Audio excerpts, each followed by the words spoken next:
Alors nous, là, c'est la CPTS Grand Calaisie, donc on n'est pas du tout vers Paris, hein. On est au nord de la France, sur Calais, dans le 62. Donc, ben, j'ai rappelé la notion de... Vous pouvez passer. J'ai rappelé la notion de CPTS, qui était une communauté professionnelle territoriale de santé, qui est un regroupement de professionnels de santé qui travaillent ensemble afin de coordonner le parcours du patient. On peut passer. Que le fait d'adhérer à une CPTS, c'est du volontariat, que tout investissement au sein de la CPTS était rémunéré par des vacations. Vous pouvez passer. Donc là, la présentation de notre parcours, c'est sur l'endométriose. Donc, en tant que professionnel de santé, nous sommes en première ligne pour orienter les patientes vers la filière la plus adaptée. C'est pourquoi nous avons plusieurs niveaux de prise en charge qui existent. Donc, nous, on a l'avantage d'avoir un lien à ville-hôpital très important. Et nous, on est, en tant que CPTS Grand Calaisie, niveau 1 de l'endométriose. Donc, en fait, vous êtes professionnel de santé, vous suspectez une endométriose ou il y a un souci avec les règles douloureuses. On a un questionnaire via le réseau OmniDoc qui est disponible pour tous les professionnels de santé et qui est gratuit. Ça permet de faciliter l'adressage, un remplissage de formulaires simples et en fait, à la suite de ce formulaire, il y a la réalisation d'une échographie ou non en fonction de l'avis de la sage-femme qui voit la patiente. Et ensuite, niveau 2, ça c'est quand vous êtes, c'est quand c'est l'hôpital qui prend en charge, donc avec la clinique de la femme qui a été créée cette année au niveau du centre hospitalier de Calais, qui est là pour un diagnostic approfondi et une prise en charge de la douleur, d'autres examens complémentaires si nécessaire. Alors, sur le site OmniDoc, il y a des questions très simples, l'identification de la patiente, les antécédents médicaux, personnels et familiaux, le nombre d'enfants que la patiente a eu ou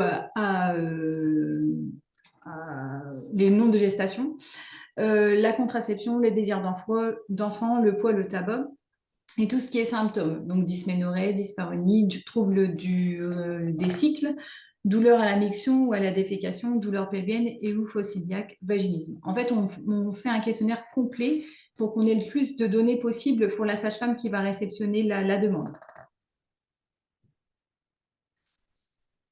Donc, une fois que la demande a été réceptionnée, c'est la coordinatrice qui envoie les informations à la sage-femme et la sage-femme convoque la patiente pour une échographie.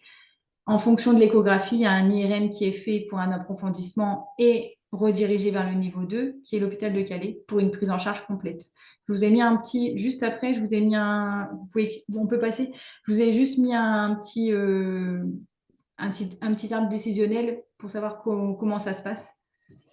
Donc très simple, le professionnel de santé remplit son questionnaire sur OmniDoc, la sage-femme traite le questionnaire et en fonction de l'échographie et du diagnostic posé, diagnostic entre guillemets, hein, c'est pas un médecin, donc diagnostic posé, la patiente sera envoyée vers l'hôpital de Calais ou vers un IRM avant de repartir vers l'hôpital. Et ensuite, j'ai mis que la prise en charge de l'endométriose, vous pouvez passer. J'ai mis que la prise en charge de l'endométriose, c'était une prise en charge multidisciplinaire avec la prise en charge de la diététicienne, la sophrologue, le coach sportif, l'algologue, le sexologue, le kiné bien sûr, l'ostéopathe, l'acupuncteur, le médecin traitant et la psychologue. Et donc, suite à ce diagnostic d'endométriose, il y a une prise en charge par le masseur kinésithérapeute qui est indispensable. Et donc, du coup, je vais laisser la parole à Marie-Caroline Henry qui va vous présenter son cas. Bonjour, donc moi je suis kiné libérale sur Calais. Donc là je vais vous faire un peu le cas clinique d'une patiente endométriosique qui a été opérée donc d'une hystérectomie. Donc là, cette dame a 35 ans, elle est assistante administrative, un travail sédentaire, 2 enfants, un par voie basse et un par césar. Et donc lors du bilan, on va demander les antécédents. Donc là, il y a l'endopelvienne profonde sévère diagnostiquée à 30 ans, plus l'intervention chirurgicale qui est donc du coup récente. On demande un petit peu aussi l'histoire de la maladie, donc les premières règles, s'il y a eu un traitement, l'histoire de la douleur et ce qu'elle fait pour soulager. Après, on va s'intéresser aux douleurs pelviennes. Donc, d'abord, les douleurs de fond, la localisation, le type, l'échelle numérique de douleur. Puis, les douleurs aiguës. Donc, pareil, la localisation, le type et les échelles de douleur. On va s'intéresser aux dysuries, donc du coup, douleur à la miction, s'il y a une poussée, une hyperactivité vésicale, l'impériosité, les infections, les fuites urinaires, etc.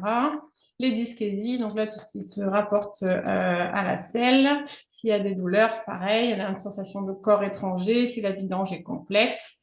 Puis les dyspareunies, donc si c'est des douleurs d'intromission, des douleurs de butée profonde, les couloirs latéraux, si l'orgasme est possible, s'il y a des douleurs, si la douleur reste longtemps après le rapport.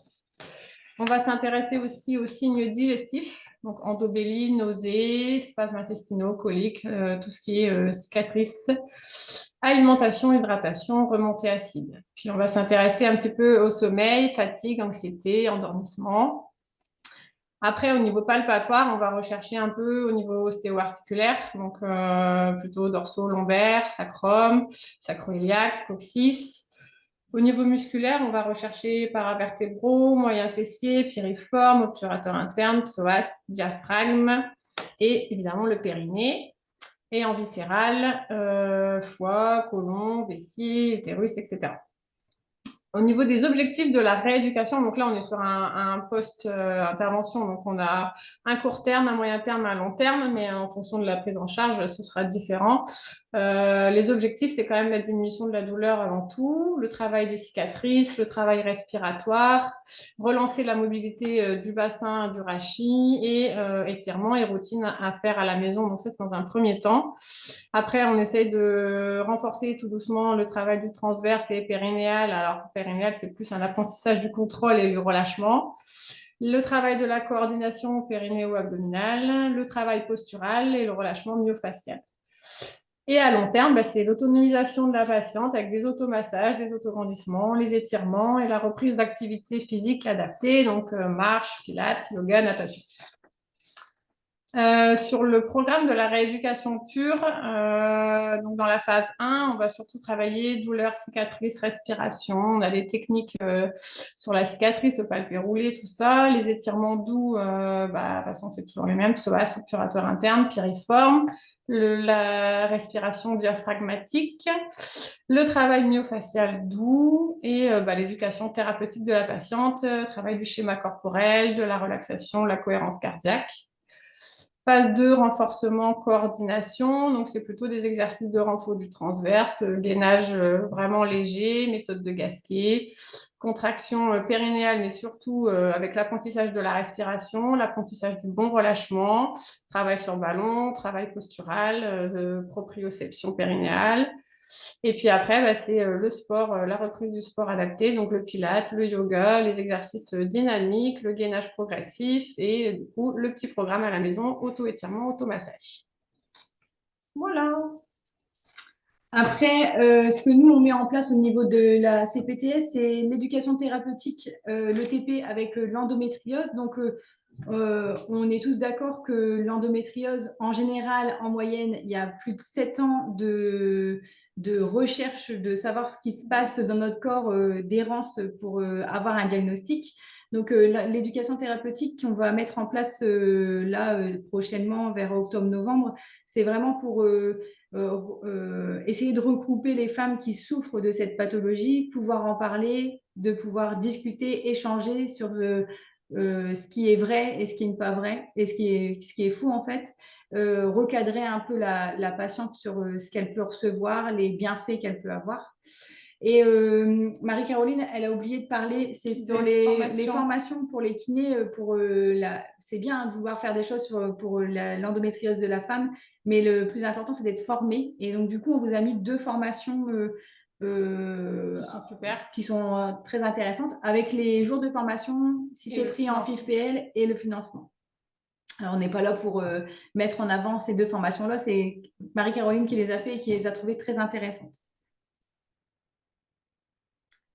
Et en fait, à la fin de ce PowerPoint, on voulait vous rappeler que le fait d'adhérer à une CPTS, c'est de pouvoir exercer de manière coordonnée, même sans se connaître personnellement, être inscrit sur la liste des masseurs kinésithérapeutes prenant en charge les patientes atteintes d'endométriose. Parce que oui, en fait, vous n'êtes pas référencé comme kiné qui pratique les séances pour l'endométriose. Et en fait, la patiente, elle est peut-être usée après ces 7 ans d'errance à chercher un kiné qui pourrait la prendre en charge. Donc, le fait d'être référencé, c'est important. et de faciliter l'adressage des patientes pour une prise en charge rapide et optimale. Et je pense que c'est fini. Voilà.